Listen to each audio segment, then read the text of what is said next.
학생, 교사, 부모, 3박자가 딱 맞을 때 최고의 결실을 맺을 수 있습니다. 헬렌 김 교육 전문가의 교육 칼럼 3박자 교육이 방송됩니다.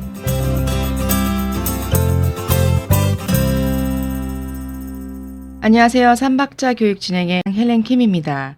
지난주에 이어 교과 선행학습 두 번째 시간입니다. 지난 시간에 선행으로 대학을 들어갈 수는 있겠으나 결국 대학 졸업은 자녀의 학습 태도가 결정합니다. 라는 말씀을 드렸습니다. 그렇다면 선행은 아무런 도움이 안 될까요? 도움이 안 된다는 말은 당연히 아닙니다. 단 자녀 교육을 플랜하실 때 우선순위가 학습 태도가 먼저이어야 하고 기초가 되고 파운데이션이 되어야 그 위에 교육을 시키고 어려운 선행을 시켜도 흡수가 되어 차곡차곡 쌓이게 된다는 사실이지요. 제 경험상 부모님들이 가장 난감해하시며 급히 상담을 원하실 때가 고등학교 들어가면서부터 갑자기 성적이 떨어질 때입니다. 학교마다 조금씩 다르긴 하지만 LAUSD 기준으로 봤을 때 보통 9학년을 가리킵니다. 상담을 원하시는 부모님들의 공통적인 고민은 자녀가 초중 때는 공부도 참 잘하고 어려운 선행도 곧잘 했기에 고등학교에 들어가면서 대입 준비를 하기 위해 당연히 레벨 높은 클래스를 택했는데 성적이 엉망이라는 것입니다. 지금까지 잘하던 아이가 왜 고등학교를 들어가면서 못하는 것일까요? 어렸을 때부터 공부도 잘하고 무엇이든 가르쳐주면 잘 따라왔던 아이라 큰 어려움 없이 지금까지 잘했는데 왜 중요한 고등학교에 들어가서는 힘들어 할까요? 안타깝게도 그 이유와 원인은 올바른 학습 태도와 독립된 공부 습관을 일찍이 훈련받지 못한 데 있습니다. 네, 자녀가 지금까지 잘 따라왔다면 보통 그것은 엄마의 손에 이끌려 복습에서부터 예습, 음악, 아트, 태권도, 수영, 봉사 등등 엑스트라커리큘러까지 본인이 최선을 다해 계획하고 실천한 것이 아니라 엄마의 손에 이끌려 따라만 다녔다는 얘기가 되는 것이지요. 그렇게 초등학교, 중학교를 합쳐 8년 동안 이른 엄마의 관리를 받다 보니 정작 아이가 반드시 홀로 서야 하는 고등학생이 되어도 혼자 본인 시간 관리도 못할 뿐만 아니라 예습은 둘째치고 숙제만 끝내는데 새벽 12시가 넘어갑니다. 거기에 선행을 하여 레벨 높은 과목을 듣고 있다면 철저한 좋은 공부 습관이 안 된 아이는 너무나도 벅차고 힘든 학교 생활이겠지요.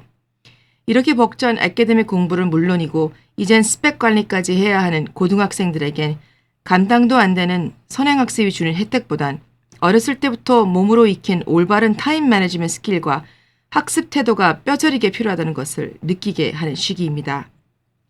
그렇다면 아이들은 왜 힘든 선행학습을 하려고 할까요? 우선 기본적으로 요즘 자녀들은 머리가 참 좋은 편입니다.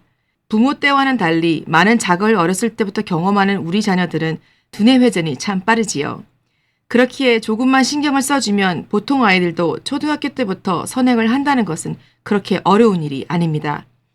하지만 문제는 선행을 함으로 레벨은 올라가지만 관리나 계획은 아이가 아닌 부모가 하기에 자녀는 선행을 하면서 반드시 같이 성장해야 할 책임감이나 시간 관리는 배울 기회가 없다는 것입니다. 신통방통하게도 시키면 잘 따라와 높은 레벨까지 올라는 갔지만 그 레벨에 맞게 혼자서 복습을 하고 계획도 알아서 하면 더할 나위가 없겠으나 따라오는 아이만 봐도 신기하고 기특한 엄마로선 선행과 함께 책임감과 타임 매니지먼트 또한 같이 훈련시켜야겠다는 것은 생각조차 하지 못합니다. 이렇게 매년 선행을 하는 아이는 어느새 엄마 앞에선 슈퍼스타가 되어 있고 이미 우리 아이는 대학 준비를 하며 모든 훈련을 완벽하게 하고 있다고 착각하는 엄마는 고등학교에 들어가면서 안심하기 시작하지요. 아이가 이젠 고등학생이라 당연히 혼자 할 거라 믿고 있는 엄마는 지금까지 엄마가 옆에서 도와줬으니 이젠 너가 혼자 알아서 할 수 있는 나이라며 어차피 전문가 수준이 아니라면 알아보기 힘든 공부에서 손을 놔버리는 게 내추럴한 상황이 됩니다. 선행을 어렸을 때부터 함으로 자신만만해진 아이는 공부에 두려움이 없는 것이 장점이 될 수도 있겠지만 디시플린된 좋은 학습 태도를 습득하지 못한 아이는 성적이 떨어질 수밖에 없는 것이지요. 쉽게 말해 레벨 높은 어려운 클래스일수록 장시간 앉아 집중을 해야 하지만 아직까지 한 곳에 앉아있지도 못하는 아이는 아무리 선행 연습을 많이 했다 해도 결과는 나쁠 수밖에 없지요. 떨어진 성적표를 받고 이 학원 저 학원 유명한 과외도 받아보지만 아무리 용한 선생님을 붙여놔도 옆에 가만히 앉아 수업을 받지 못하는 아이에겐 아무런 도움이 되지 않는다는 말입니다. 올바른 학습 태도를 지닌 아이에겐 큰 도움이 될 수도 있지만 준비가 되지 않은 아이에겐 외래 걸림돌이 될 수 있는 선행학습, 본인 자녀에 맞는 것인지 점검하셨으면 합니다. 부모의 관심이 자녀를 만듭니다.